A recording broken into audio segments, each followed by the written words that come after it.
নজর রাখবো পরবর্তী সংবাদে। হেজামারা আরডি ব্লকের অন্তর্গত তুইসামুংখ্রি এডিসি ভিলেজ, যে এডিসি ভিলেজের অন্তর্গত রয়েছে দুটি পাড়া এবং পাড়া দুটিতে রাস্তার চূড়ান্ত সমস্যা এখনো পর্যন্ত দাঁড়িয়ে।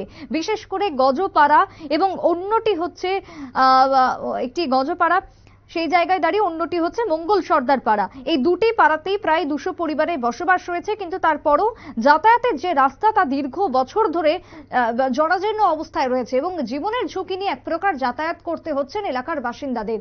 সিমনা বিধানসভা কেন্দ্রের হেজামারা ব্লকের এই রাস্তা দুটি এক প্রকার সমাধানের দাবি এবার উঠে এসছে জোরালোভাবে এলাকাবাসীর পক্ষ থেকে।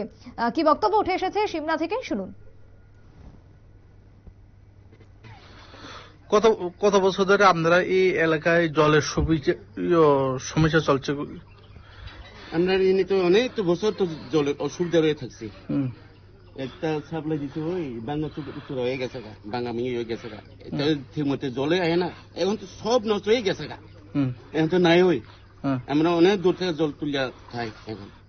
আমরা কত যে অসুবিধা, রাস্তার মধ্যে তো রাস্তা ওই অসুবিধা, মানে যাওয়ানে আওয়ানে অনেক অসুবিধা। কারেন্ট মধ্যে কারেন্টের অসুবিধা, ঠিক মতো আয় না। আমরা দেখেন, আপনারা দেখেন ওই শহরে যে আছে এনে ব্রিজ ভাঙা, এনে আয়া মানুষের অনেক ভিডিও সিডিও যে খেয়ে গেছে গা, এখন পর্যন্ত ঠিক হইতেছে না। এখন তো আমরা চলাচল লাগে খুব অসুবিধা।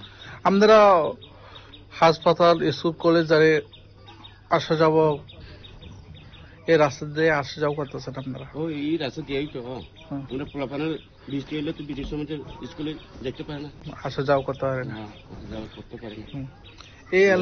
এই এলাকায় মন্ত্রী ইএম কে? আমরা তো ওই রবীন্দ্র দেববর্মা, সিমনা কেন্দ্রের তো বিশ্বকেতু দেববর্মা। ওনারা কি আশা দিয়েছে আপনারা? কি আশা দিয়েছে, কি কথা দিয়েছে? দিছি তোমরা এখন আমরা যদি পাইলে আপনার এই রাস্তা সুযোগ দিব, ব্রিজ ত্রিজ ভাঙা যে আছে এখন ঠিক করে দিব। এখন পর্যন্ত কই ঠিক হইতেছে না, এখন পর্যন্ত ভালো হইতেছে না।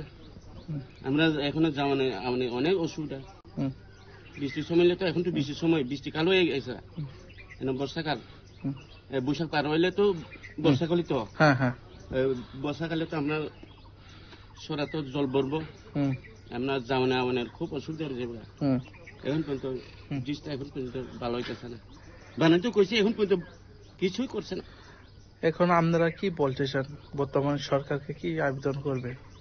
বর্তমান সরকার কিটা করবো, আমরা তো এখন পর্যন্ত যারা আশা দিছি আশার মধ্যে কিচ্ছু হয়েছে না, ভালো হইতেছে না, কি আশা দিব? কোন ব্লক অন্তর্গত? আমরা হেজামারা ব্লক পঞ্চায়েত ত্রিশমুখী না? এই এলাকার নাম? সংশ্লিষ্টের বক্তব্য আপনারা শুনলেন। একদিকে রাস্তাঘাটের সমস্যা, অন্যদিকে পানীয় জল, উভয় সমস্যায় এক প্রকার জর্জরিত সমগ্র এলাকাবাসী। তার সঙ্গে বিদ্যুৎ পরিষেবাও নাকি গত 1 মাস ধরে প্রায় অকেজো হয়ে পড়ে রয়েছে। সব মিলিয়ে প্রশাসনের অনতিবিলম্বে ব্যবস্থা গ্রহণের দাবি উঠে এসেছে সংশ্লিষ্ট এলাকা থেকে। ছোট্ট বিরতির পর ফিরবো, সঙ্গে থাকুন।